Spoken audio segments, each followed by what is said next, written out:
அனைவருக்கும் வணக்கம். என்னோட பிரஸ் மீடியா ஃப்ரெண்ட்ஸுக்கு ரொம்ப ரொம்ப நன்றி. நிறைய ட்ராமா நடக்கிற டயத்தில் நீங்கள் இங்கே வந்து இங்கே கூட இருக்கீங்க. Thank you so much. எங்கள் வாழ்க்கையில் எது ஒரு பெரிய ட்ராமாவாக இருக்குது. ஏன்னா இன்னும் 2 நாள் இந்த படம் ரிலீஸ் ஆக போகுது. அதுக்கு தான் பக்குன்னு நம்ம இருக்கோம். என்னோட டைரக்டர் வந்து இன்னைக்கு ஏற்கனவே அவர் பேசுனது கேட்டிருக்கீங்க. எவ்வளோ ஆர்வத்தோடு பேசுகிறார், எவ்வளோ இன்ஃபர்மேஷனோட பேசுகிறார் அப்படின்ட்டு. ஆனால் வெற்றி வேலையில் பேசுகிற பேச்சு இன்றைக்கே பேசிட்டார் அவர். ஸோ அதனால் நான் அந்த நன்றிங்கிறது தான் அந்த அப்புறம் தான் சொல்ல போகிறேன். ஏன்னா எனக்கு நல்ல ஞாபகம் இருக்குது. என் முதல் படம் முடிச்ச அப்புறம் மணி சார் கிட்ட போய் நான் ஒரு நல்ல அப்போ தான் இமெயில் புதுசாக வந்துருச்சு. அவருக்கு நான் இமெயில் எழுதினேன். இந்த படம் பெரிய ஹிட் ஆயிடுச்சு, எல்லாரும் நல்ல பேர் புகழெலாம் கிடச்சிருச்சு. ஸோ மனசில் இருக்கிறதெல்லாம் அப்படியே ஒப்பி எழுதி 2-3 பேஜுக்கு 2-3 சைடுக்கெல்லாம் அந்த இமெயில் அனுப்பிச்சு ரொம்ப நன்றிங்க. ஒரு பெரிய ப்ரொடியூசரில் கூட தான் மகனுக்கு இந்த மாதிரி ஒரு இன்ட்ரடக்ஷன் கொடுக்க முடியாது அப்படின்னு நிறைய விஷயங்கள் எழுதினேன். மணி சார் வந்து தான் படத்தில் வர வசனங்கள் மாதிரி 2 லைன் நான் பதில் சொன்னார். அவர் ஒன்றுனா தேவையில்லாத உன்னோட கிராட்டிடியூட் எல்லாருக்கும் சொல்லிட்டு தெரியாத, நான் உனக்காக எந்த உபாவமும் பண்ணல, என் படத்துக்கு என்ன நல்லதோ அதான் நான் செஞ்சேன், அதே மாதிரி நீ படம் பண்ணும்போது அப்படி தான் செய்வேன் அப்படின்னு நம்ம 2 இமெயில் நிறுத்திட்டாரு. ஸோ நானும் அதே மாதிரி இப்போ என்னோட நண்பர்களுக்கு இந்த டீமில் இருக்கிற யாருக்குமே நன்றி சொல்ல போகுது இல்லைங்க. அது நான் வெற்றி வேலைக்காக நான் வெயிட் பண்ணிட்டு இருக்கேன்னு நான் விக்ரம் வேதா டயத்தை கூட சொல்லியிருக்கேன். அதை நான் இப்போ அந்த மாதிரி ஒரு வாய்ப்பு கிடைக்குங்கிற நம்பிக்கையில் எல்லாருக்கும் தைரியமாக நான் நன்றி சொல்ல போவதில்லை. ஆனால் சில பேருக்கு நன்றி சொல்லி ஆகணும். ஜிடி நாயுடுங்கிற ஒரு படம் பண்ணுறதுக்கு முன்னாடி என் வாழ்க்கையில் சில ரியல் லைஃப் கேரக்டர்ஸ் அமைஞ்சிருக்காங்க. எனக்கே தெரியாமல், தெரிஞ்சோ தெரியாமலோ நிறைய பேர். ரங்தே பசந்தி பண்ணும்போது ஸ்குவாட்ரனில் அஜய் ராத்தோட, அதுவும் ஒரு ரியல் கேரக்டர் பேஸ் பண்ணி தான் இருந்துச்சு. குருங்கிற படம் பண்ணும்போது என்னோட கதாபாத்திரம் அது ஒரு ரியல் லைஃப் கேரக்டர் பேஸ் பண்ணி இருந்துச்சு. அண்ட் ராக்கெட்ரி, அஃப்கோர்ஸ் துரேந்தர், அண்ட் இப்போ ஜிடி நாயுடு. சில கேரக்டர்ஸ் பண்ணும்போது நமக்கு பயம் இருக்காது. ஏன்னா அவங்களாம் based on a true character தான் இருக்கும்.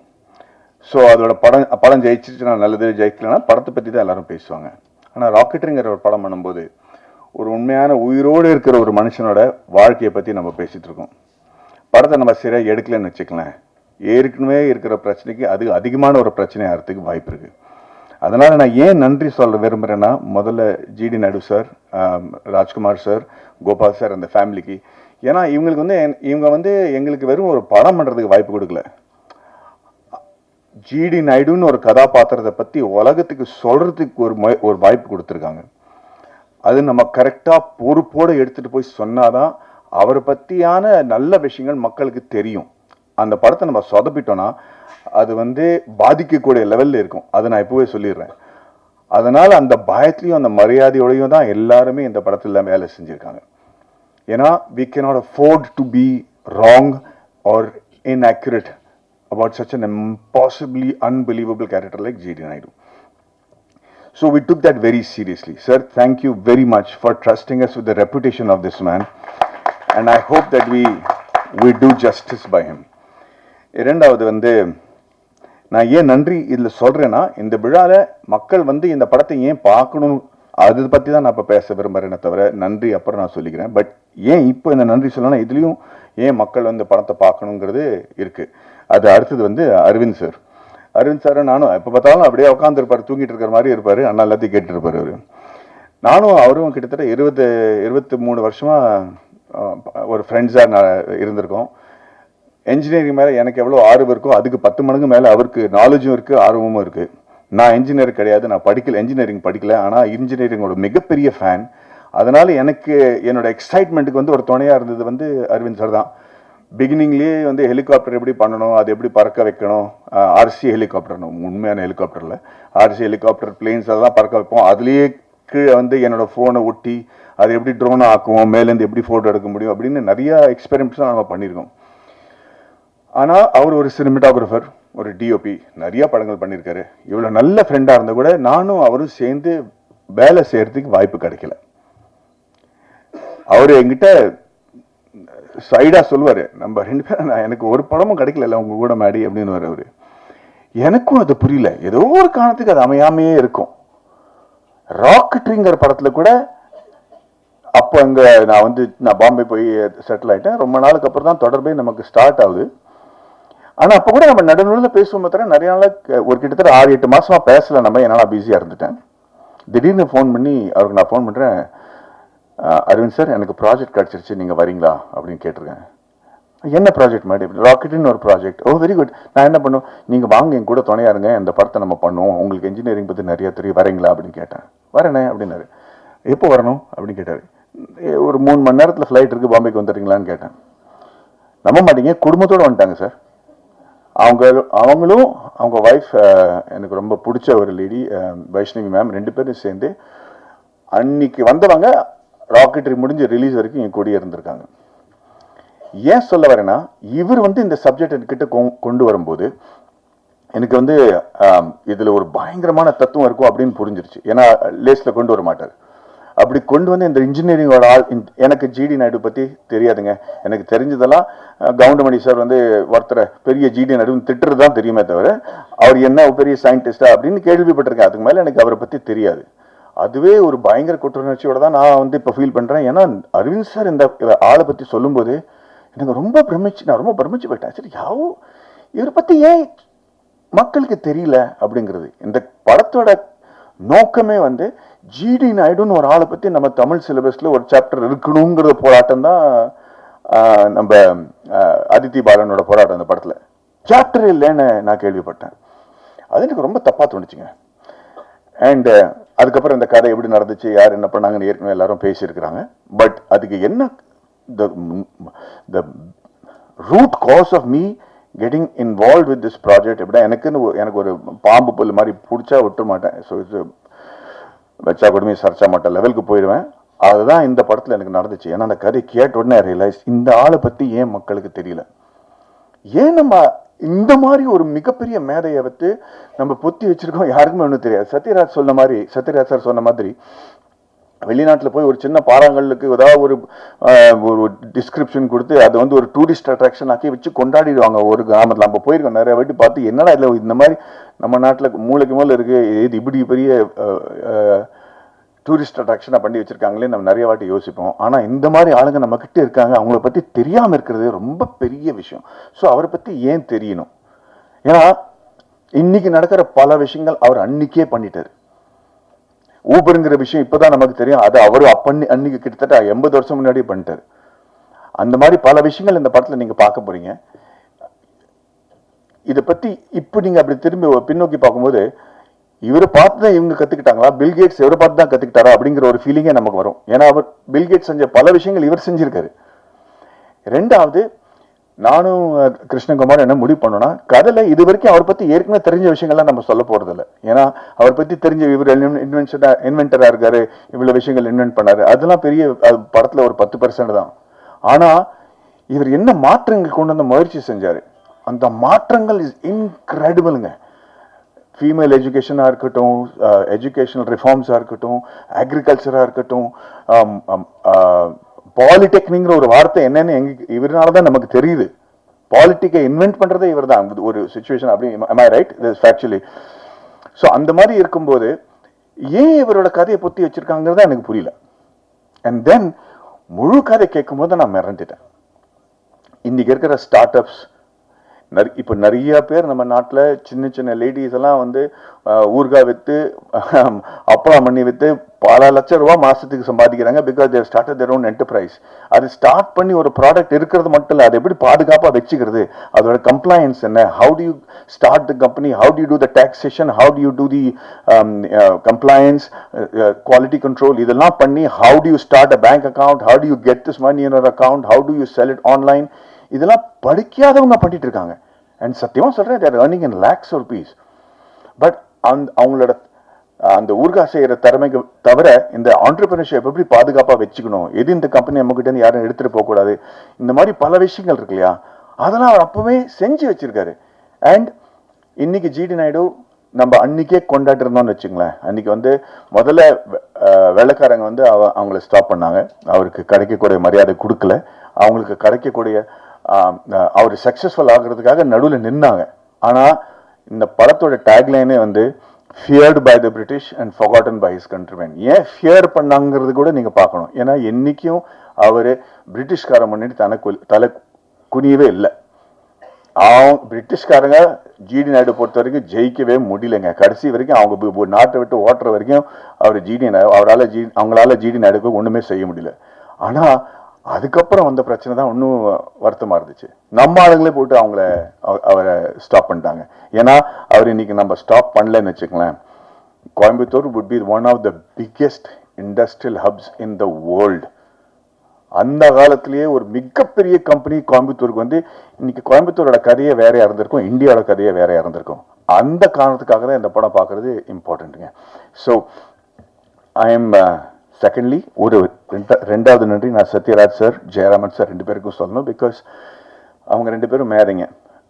ஒரு சின்ன குழந்தையோட ஆர்வம் எப்படி இருக்கும் தெரியுமா? ஒரு ஒரு ஒரு புதுசாக ஏதாவது பார்க்கும்போது, ஒரு ஜூக்கோ சர்க்கஸோ போகும்போது அந்த கண்ணில் ஒரு ஆர்வம் இருக்குல்ல, அதுக்கு மேலே இருக்க ஆர்வத்தோடையும் எனர்ஜியோடையும் செட்டில் வந்து என்றைக்குமே நம்ம இவ்வளோ பெரிய எக்ஸ்பீரியன்ஸ்ட் ஆர்டிஸ்ட்டுங்க அப்படின்னு காட்டாமல் எல்லாருக்கும் ஒரு இடம் கொடுத்து, எந்த சீனில் பக்கத்தில் கம்முன்னு நிற்கணுமோ அந்த சீனில் பக்கத்தில் கம்முன்னு தான் நிற்கிறாங்க. ஒரு இந்த மாதிரி சீனியர் ஆர்டிஸ்ட்டுக்கு அந்த மாதிரி ஒரு மெச்சூரிட்டி பார்த்தோன்னா நம்ம எல்லாருமே செட்டில் புரிஞ்சுக்கிட்டோம். This is the what commitment level means. So உங்கள் வயசில் கூட நான் இந்த மாதிரி கமிட்டடாக இருக்கணுங்கிற ஒரு வேண்டிகளோட நான் உங்களுக்கு நன்றி சொல்றேன் sir. Yes, look at how young he is looking at. He is giving a run for the money to all young actors. And கடைசியா நன்றி சொல்றது ஏன் மறுபடியும் நன்றின்னு சொல்றேன், பிகாஸ் இதுக்கு இந்த சினிமாவுக்கு பொறுத்த ஒரு விஷயமா இருக்கு. இஸ் விஜய் அண்ட் வர்கீஸ் மூலம் ரெண்டு பேரும் என்னோட ராக்கெட்டில் ப்ரொடியூசராக இருந்தாங்க. இந்த படம் பண்ணும்போது பல வாட்டி எனக்கு வந்து நான் உள்ள போயிட்டேன்னா வெளியே வர முடியாதுன்னு எனக்கு தெரியும். ஆனால் எனக்கு நம்பிக்கைன்னு ஒன்று கொடுக்கறதுக்கு ஏன் இல்லாமல் இருக்கிறதுக்கு காரணம் என்னன்னா, எனக்கு புரியல ஏன் இந்த ஆளை பற்றி யாருக்கும் தெரியல அப்படிங்கிறது. நான் நிறைய ஆராய்ச்சி பண்ணிட்டு இருந்தேன், அதுக்கு டைம் ஆகிட்டு இருந்துச்சு. அண்ட் நிறைய வாட்டி நான் விஜய் சொன்னேன், Vijay I sure you want to do this film, I sure we want to do this film அப்படின்னு கேட்டிருக்கேன். எனக்கு என் மேலே எவ்வளோ நம்பிக்கை இல்லையோ அதை விட பல மடங்கு அதிக நம்பிக்கை விஜய்க்கு என் மேலே இருந்திருக்கு. அதுக்காக ரொம்ப நன்றி விஜய், தேங்க்யூ மேன். என்னை பற்றி என்னையே வந்து கற்றுக்க வச்சுட்டாரு. ஸோ ஐம் அண்ட் அதுக்கு காரணம், the reason I'm saying is, ஏன் இந்த படம் பண்ணக்கூடாதுன்னு நான் சொல்லிட்டு இருக்கிறதுக்கு காரணமே இதுதான். ஏன்னா ஏதோ ஒரு மனசில் நெடுக்கலாக இருந்துச்சு, ஏன் why is people not talking about him, and I just couldn't find the reason. I just do not know why we didn't celebrate him, and that was making me very insecure. And finally பாட்காஸ்ட்னு சொல்லிட்டு இருப்பார்ல நம்ம இயக்குனர், ஒரு he's become not just my director but a very close family மாதிரி. But படம் ஒத்துக்கிறதுக்கு காரணமே இந்த மாதிரி ஒரு பாட்காஸ்ட் தான். இந்த படத்தோட ஒரு சீனோட பாட்காஸ்ட் நான் ப்ளே பண்ணி காட்டணும்னு ஆசைப்படுறேன் சார். இவரோட குரல்ல இவர் பண்ண சவுண்ட் எஃபெக்ட்ஸ் எல்லாரும் கேட்டுங்க. அவரது உதவியாளரும் இன்னொரு குமாஸ்தாவும் பேசிக் கொண்டிருக்கிறார்கள். சாரங்கபாணி வந்ததும் எழுந்து நிற்கிறார்கள். சாரங்கபாணி டென்ஷனாக, வெளில போறது ஜிடி நாயுடு ஆபீஸ்ல வேலை பார்க்குற கிளர்க்கு தானே, எதுக்கு வந்துட்டு போறார்? வருமான வரி உதவியாளர். ஐயா, இவர் வேற ஜோலியா வந்திருக்கிறாரு. மிஸ்டர் போஸ்னு ஒருத்தரோட கடந்த 3 ஆண்டுகளா வருமான வரி கட்டின விவரங்களை கேட்டு வாங்கிட்டு போறார் சார். சாரங்கபாணி டென்ஷனாக, யோ யார் வந்து என்ன கேட்டாலும் கொடுத்துருவீரா? வருமான வரி உதவியாளர், இல்லைங்க சார், அவர் போஸோட சரியான ஆவணங்களை எல்லாம் காமிச்சிட்டு தான் வாங்கிட்டு போறார் என்று அந்த ஆவணங்களை காண்பிக்கிறார். சாரங்கபாணியும் அவற்றை பார்க்கிறார். சாரங்கபாணி குழப்பத்துடன், அது சரி, ஆனா நாயுடு ஆபீஸ்ல இருந்து எதுக்கு போஸோட ஆவணங்களை வாங்கிட்டு போறா என்று அவர் கேட்க, மற்றவர்கள் புரியாமல் விழிக்க, வெளியே ஏதோ சலசலப்பு கேட்டு இவர்கள் வெளியே வராண்டாவுக்கு வருகிறார்கள். பியூன் ஓடி வருகிறார். பியூன் சாரங்கபாணியிடம், சார், ஒரு ஆள் நாயோட வந்து கலாட்டா பண்றாரு சார், நாயை உள்ள விட முடியாதுன்னா கேட்க மாட்டேங்கிறாங்க, எகத்தாவா பேசுறார் சார் என்று சொல்ல சாரங்கபாணி வெளியே பார்க்கிறார். அங்கே ராஜபாளையம் நாட்டு நாய் ஒன்றுடன் ராமையா பிள்ளை. நாய் மற்றவர்களை பார்த்து குறைத்தபடி இருக்க அதன் பிடியை விடாமல் இருக்கிறார் ராமையா பிள்ளை. சாரங்கபாணி வாசலை நோக்கி நடந்து வருகிறார். ராமையா பிள்ளை உறக்க சாரங்கபாணிக்கு கேட்கும்படி, வணக்கம் சார், வாழ், இப்பெல்லாம் அடிக்கடி சந்திக்கிறோம். சாரங்கபாணி கடுப்புடன் நடந்தபடியே. மீதி போய் படத்துல பாருங்க. இப்படி ஒருத்தர் கதை சொன்னாங்கன்னு வச்சுங்களேன், எப்படிங்க நம்ம பண்ணாம இருக்க முடியும்? இதை பத்தி கவலைப்படாத, இன்னும் 4 மணி நேரத்துல படம் பார்க்க போறாங்க. ஸோ அது இதுல நிறைய மாற்றங்கள் இருக்கு, பேரெல்லாம் மாத்திருக்கோம் நம்ம, அதனால ஏன்னா அந்த சென்சாரோட மேட்டர்லாம் இருக்கு. பட் இரியா உன் குரல்ல எனக்கு ராத்திரி கூட கேக்குது. ஸோ அந்த மாதிரி ப்ரெப் இருக்கும்போது எந்த நடிகனாலையும் இல்லைன்னு சொல்ல முடியாது. ஸோ இந்த வாய்ப்பு எனக்கு கிடைச்சதுக்கு நான் வந்து ரொம்ப ரொம்ப பெருமைப்படுறேன். காந்தின்னு ஒரு படம் சொன்னால் நீங்கள் வந்து பென் கிங்ஸ்லி பற்றி தான் யோசிப்பீங்க. பிகாஸ் இல்லை, நம்ம வந்து அன்றைக்கி நம்ம பேசிட்டு இருக்கோமோ வீரபாண்டிய கட்டபொம்மன்னா நமக்கு வந்து சிவாஜி கணேசன் சார் தான் ஞாபகம் வருவார். அது ஒரு பெருமையோட ஒரு பொறுப்பு கூட தான். So I hope that with GD Naidu I have done justice to one great legendary man and be my honour. Thank you very much. வணக்கம், நன்றி. 3 மணி நேரத்தில் படம் ஸ்டார்ட் ஆகும் போது நீங்கள் சீக்கிரம் கிளம்பி போய் ஃபேமிலியோட திருப்பி வந்துருங்க, படம் பாருங்க ப்ளீஸ். தேங்க்யூ. எல்லாருக்கும் வணக்கம். ஃபர்ஸ்ட் ஆஃப் ஆல் ஃபர்ஸ்ட் நன்றி சொல்ல வேண்டியது producers Maddy sir, Krishna sir and Aravind sir and Murali. Because இவங்கனால தான் நான் இந்த ப்ராஜெக்ட்குள்ளே வந்திருக்கேன். என்னோட கதாபாத்திரத்தோட பேர் வந்து பத்மாவதி. இவங்க வந்து வேற ஒரு எராலேருந்து வராங்க. இவங்களோட பெர்ஸ்பெக்டிவ்லேருந்து தான் இந்த படம் ஆரம்பிக்குது. ஸோ இவங்க வழியாக ஜிடி நாயுடு அவர்களோட கதையை வந்து இவங்க ஓப்பன் பண்ணுறாங்க. எனக்கு வந்து இந்த படத்தில் எப்படியாவது ஒரு ரோல் பண்ணணும்னு ரொம்ப நாள் ஆசை. ஏன்னா எனக்கு நிறைய ஃப்ரெண்ட்ஸ் இருக்காங்க கோயம்புத்தூரில். எங்கள் அண்ணா கோயம்புத்தூரில் படித்தார். ஸோ ஜிடி நாயுடு மியூசியம் போயிருக்காங்க. இந்த மாதிரி நிறைய விஷயம் கேள்விப்பட்டிருக்கேன். பட் அதை தவிர்த்து எனக்கு டீட்டெயில்டாக அவரை பற்றி எதுவும் தெரியாது. ஸோ இந்த படம் மூலமாக நான் நிறைய கற்றுக்கிட்டேன் அவரை பற்றி. எப்படிப்பட்ட ஒரு இன்னோவேட்டர் அவருன்னு. So it's been pleasure working in this project. And இன்னும் ஆக்சுவலி இந்த படத்தில் ஒரு சில விஷயங்கள் தெரியும், ஆனால் அதை தாண்டி இன்னும் தெரியணும்னு ஆசையாக இருக்குது அவரை பற்றி. ஸோ எல்லாரும் ஆகஸ்ட் 7th தியேட்டரில் வந்து பாருங்கள். கண்டிப்பாக நீங்கள் எல்லாருமே வந்து அப்படி மைண்ட் ப்ளோன் ஹை, you will be like oh my god, இது என்ன இப்படியெல்லாம் பண்ணியிருக்காரா அந்த மாதிரி உங்களுக்கு தோணும். So thank you everyone for making this magnificent movie and bringing it to the people and watch it in the theater on August 7th. Thank you. எல்லாருக்கும் வணக்கம். எங்கள் படத்தை சப்போர்ட் பண்ணதுக்கு, நீங்கள் இங்கே வந்திருக்கிறதுக்கு ரொம்ப நன்றி. அண்ட் ரங்கநாயகி, நான் பண்ண கதாபாத்திரத்தில் இது ஒரு வேறுபட்ட கதாபாத்திரம். நான் வந்து எல்லா ப்ரெஸ் மீட்லையும் இதுதான் சொல்கிறேன். அந்த மாதிரி சேலஞ்சிங்கான கேரக்டர்ஸ் தான் எனக்கு வருது. எனக்கு இந்த வாய்ப்பு தந்த Vijay Moolan sir and Moolan pictures and Krishna sir, Aravind sir and Madhavan sir கூட நடிக்கணும்னா யாருக்கு தான் பிடிக்காது. ஸோ ஐ வாஸ் லைக், நான் அப்பா சார் கூடயும் நடிச்சிட்டேன், மாதவன் சார் கூடயும் நடிச்சிட்டேன். என்னோட மின்னலை மூமெண்ட்டை வாழ்ந்துட்டேன். ஸோ எனக்கு ரொம்ப சந்தோஷம். நான் அஃப்கோர்ஸ் சத்யராஜ் சார் கூட நான் இந்த படம் பண்ணிட்டேன், அடுத்த படமாக அவர் கூட பண்ணுறேன். அதுலேயும் எனக்கு ஒரு பெரிய சந்தோஷம். அதித்தி நானும் பேக் டு பேக் ஃபிலிம்ஸ் பண்ணுறோம். எல்லாருக்குமே கண்டிப்பாக ஜிடிஎன் ரொம்ப பிடிக்கும். என்டையர் டீமே கண்டிப்பாக இது ஒரு டெக் ரெவல்யூஷனுக்கு முன்னாடி ஒரு விஷனரி சேஞ்ச்ட் எவ்ரி திங். அதுதான் இந்த untold story of GD Naidu. எல்லாரும் கண்டிப்பாக தியேட்டரில் ஆகஸ்ட் 7th போய் படம் பாருங்கள். நன்றி, தேங்க்யூ. எனக்கு இந்த படத்தில் நடிக்க ஆரம்பித்த அப்போ ஃபஸ்ட்டு ஏற்பட்டது ஒரு குற்ற உணர்வு தான். ஏண்டா கோயம்புத்தூர்லேயே பிறந்து வளர்ந்துக்கிற, இவ்வளோ நாள் போய் நீ ஜிடி நாயுடு மியூசியத்தை நீ பார்க்காம இருந்திருக்கிறிய அப்படின்னு ஒரு ஃபீலிங். எனக்கு ராஜ்குமார் சார் கூப்பிட்டு போய் காட்டினார். எப்படி இவ்வளோ நாள் நம்ம மிஸ் பண்ணோம். எங்களுக்கு ஸ்கூலுக்கு போகிறப்பங்க சைக்கிளில் போகிறப்ப நம்மளுக்கு 2 விஷயம் தான் தெரியும் தாத்தா பற்றி. ஏதோ ஜிடி நாயுடுன்னு ஒருத்தர் இன்ஜெக்ஷன் போட்டு இவ்வளோ பெரிய பப்பாளி பழம் பண்ணியிருக்கிறாராமா, அது ஒன்று. அப்புறம் வந்து ஒரு ரேசர் மோட்டர் ஏதோ ரேஸ் ஆகலாம், அதை வச்சு அதுவே சேவ் பண்ணி விட்டுருமாமா அப்படின்லாம் பேசிக்குவோம். ஸ்கூலில் போகிற வழியில் நம்ம யூஎம்எஸ் பில்டிங் வழியாக தான் போவோம். கன்ஸ்ட்ரக்ஷன் ஃபார் டிஸ்ட்ரக்ஷன்ட்டு இவ்வளோ நெருக்கமான பழக்கம். எங்கள் குடும்பம் அவங்க குடும்பம் ஒரு 4 தலைமுறையாக பழக்கம். அது வேற. ஜிடி நாயுடு சார் படமாக பண்ணுறாருன்னா நம்ம டைரக்டர் கிருஷ்ணா சார் வந்து சப்ஜெக்ட் சொன்னார், அரவிந்த் சார் வந்து சொன்னார். ஒவ்வொரு சீனும் நடிக்கும்போது ஏய் நிஜமாவே இப்படி நடந்திருக்குதா அப்படிங்கிற மாதிரி. ஏன் இந்த படம் கமர்ஷியலாக பெரிய ஹிட் ஆனா, ஒரு சராசரி கமர்ஷியலான ஒரு சக்ஸஸ்ஃபுல் படத்தில் என்னென்ன எலிமெண்ட் இருக்குமோ அந்த எலிமெண்ட்டை விட இது அதிகமாக இருக்குது. ஒரு சேலஞ்ச் இருக்குதா, தொட தட்டுற விஷயம், அண்ணாமலையில் ரஜினி சார் குறிச்சி வச்சுக்காங்கிற மேட்டர் இருக்கு இல்லையா, அதெல்லாம் ரியலாகவே நடந்திருக்குது. அப்புறம் ஃபஸ்ட்டு நான் வந்து ஸ்டண்ட் ஆன விஷயம் வந்து மாதவன் சார் வந்து மிக மிக மிக அழகான நடிகர்களில் உலகத்தில் அவர் ஒருவர்னு சொல்ல, மிக முக்கியமானவர் சொல்ல. அவர் வந்து நாங்கள் 2 பேரும் ஒரு ஹோட்டலில் ஸ்டே பண்ணியிருந்தோம். இவர் என்ன பண்ணார், கூட மேக்கப் மேன் மற்ற டிபார்ட்மெண்ட் யாரையும் கூப்பிட்டு வந்து இவர் மட்டும் பெல் அடித்து கதவை தட்டிக்கிறாரு. திறந்தா ஜிடி நாயுடு சார்னுடைய லாஸ்ட் கெட்டப்பில் நிற்கிறாரு. யா யா யா மேடி என்ன இது அப்படிங்கிற மாதிரி. அது நம்ம மேக்கப் டிபார்ட்மெண்ட்டுக்கும் அதனுடைய பாராட்டுகளை சொல்லணும். அவ்வளோ பெரிய சேஞ்சுங்க, அவ்வளவு டெடிக்கேட்டடா.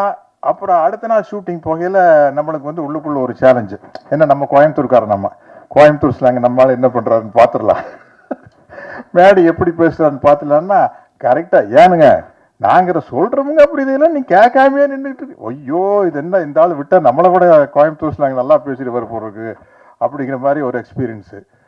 அப்புறம் லைனாக சொல்லிட்டு போல, அரவிந்த் சார் வந்து இதுக்காக எடுத்துக்கிட்ட மெனக்கெட்ட விஷயம் வந்து பெரிய விஷயம். அரவிந்த் சாரோடைய ஒர்க்கு ஜிடி நாயுடு சாருடைய பெருமையை சொல்லணும்னா தமிழ்நாட்டிலேயே பெரிய பாலத்துக்கு வந்து ஜிடி நாயுடு சார் பெருதை வச்சுக்கிறாங்க கோயம்புத்தூரில். தமிழ்நாட்டிலேயே இல்லை சவுத் இந்தியாலையா? தமிழ்நாட்டில் உறுதி. அது நாங்கள் ஷூட்டிங் எடுத்துருக்கையில் அன்றைய முதல்வர் திரு ஸ்டாலின் சார் அவர்கள் வந்து அந்த பாலத்தை திறந்து வச்சார். எல்லாம் அவங்க ஃபேமிலி எல்லாம் கூப்பிட்டு போய் பெரிய அளவில் மரியாதை பண்ணாங்க. நீங்கள் யார் எப்போ கோயம்புத்தூர் போனாலும் அந்த மியூசியத்தை போய் பார்த்துருங்க. அப்புறம் ஒவ்வொரு படத்துலையும் வந்து அதாவது ஒரு மேல் ஆக்டருக்கு வந்து கெட்டப் போடுறது ஈஸி இல்லையாங்க மேடை? நம்ம தாடி வைக்கலாம், தாடி எடுக்கலாம், இது விக் அப்படி. பட் ஒரு லேடி ஆர்டிஸ்ட், அது எஸ்பெஷலி ஹீரோயினாக இருந்துட்டு படத்துக்கு படம் ஒரு வேற மாதிரி கேரக்டர் பண்ணுறது ரொம்ப கஷ்டம். அது துஷாரா விஜயன் சூப்பராக பண்ணிட்டு இருக்காங்க. நான் முதல்ல பார்க்குறேன். இப்போ அவங்களோட இன்னொரு படம் நடிக்கிறேன். அந்த படத்துக்கு இந்த படத்துக்கு கேரக்டருக்கு சம்பந்தமே இல்லை. நீங்கள் மேடி நீங்கள் பாருங்க, ரங்கநாயகி வேற, அது வேற. ஆமாம் ஆமாம். அப்புறம் இந்த படத்தினுடைய தயாரிப்பாளர்கள் விஜய் முருகன் அவங்கெல்லாம் நம்ம அதாவது பாகுபலி அடிக்கல பிரபாஸ் சொல்லுவார், அந்த ப்ரொடியூசருக்கு வந்து வேடிக்கை பட்டிருப்பாங்க. பாருங்க சார், வேற யாரோ படம் எடுக்கிற மாதிரி ஜாலியாக வந்து நிற்கிறாங்க சார். எல்லா செலவு அவ்வளோ செலவாயிட்டு இருக்குது. அவர் வந்து அந்த ப்ரொடியூசர் வந்து யாரோ படம் எடுக்கிறாங்கப்பா, அவர் ரொம்ப செலவு பண்ணியில அப்படிங்கிற மாதிரி. அதே மாதிரி தான் இவங்க ரெண்டு பேரும் இருக்கிற சந்தோஷத்தை பார்த்தா வேற யாரோ எக்கச்சக்கமா செலவு பண்ணி எடுத்து இவங்க வந்து ஜாலியா வேடிக்கை போட்டு நல்லா மாட்டினாயா அப்படிங்கிற மாதிரி ஒரு. ஆனா இந்த படம் வந்து உலகம் பூரா பெரிய அளவில் ஒரு சாதனை பண்ணுங்க. ஏன்னா வந்து அவருக்கு ஜிடி நாயுடு சாரை வந்து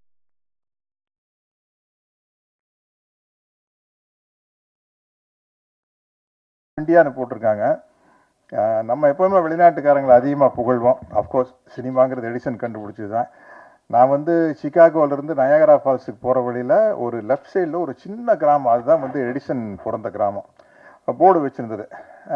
எனக்கு ரொம்ப விஞ்ஞானிகளை மதிக்கணுங்கிற ஒரு எண்ணம் இருக்குது. ஒன்றா அந்த கிராமத்துக்குள்ளே போனால் அவருடைய கண்டுபிடிப்புகளை எல்லாம் வச்சுக்கிறாங்க, எடிசனுடைய கண்டுபிடிப்புகள்லாம்.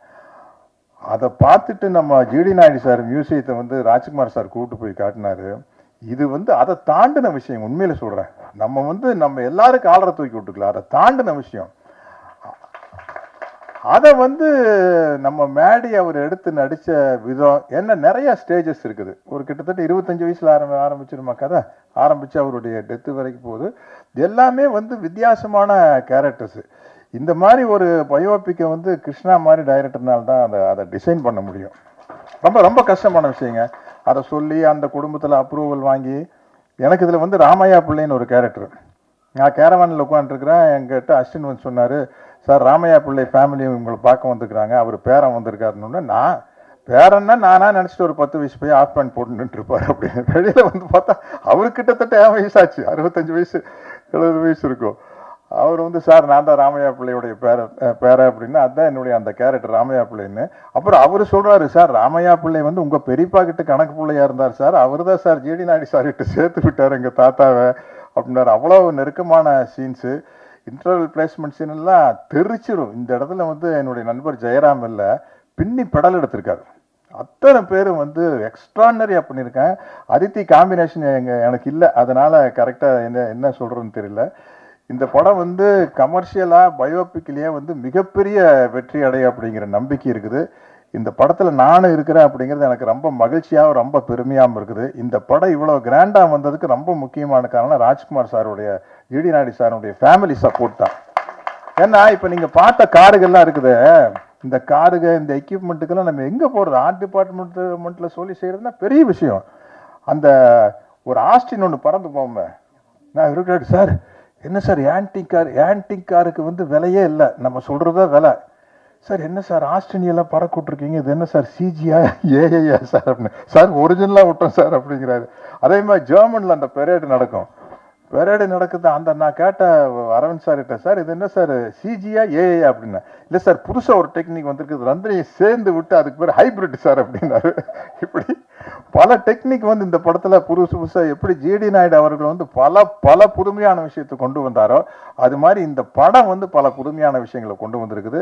இந்த படத்தை வந்து உலகமே பார்த்து வியக்க போகுது. அதுக்கு காரணம் ஜிடி நாயுடு அப்படிங்கிற அவருடைய கேரக்டரும் மேடியினுடைய எக்ஸலண்ட் பெர்ஃபார்மன்ஸ் தான். அவர் லைஃப்பில் வந்து இது ஒரு மைல் ஸ்டோன்னு சொல்லலாம். ராக்கெட்ரி படம் பார்த்தேன், கொஞ்சம் சுயநலமா, நம்ம ஊருக்காரர் இல்லை ஜிடி நாயுடு, கோயம்புத்தூர்காரங்க போது கொஞ்சம் எக்ஸ்ட்ராவாக 2 பிட்டு போடுறது தான். அதனால வந்து இல்லை அவ்வளோ வெரைட்டியான சீன்ஸ் கிடச்சி. நீங்கள் பாருங்கள், ஒரு சினிமா கதை எழுதினால் கூட என்ன எழுதுவீங்க இல்லையா?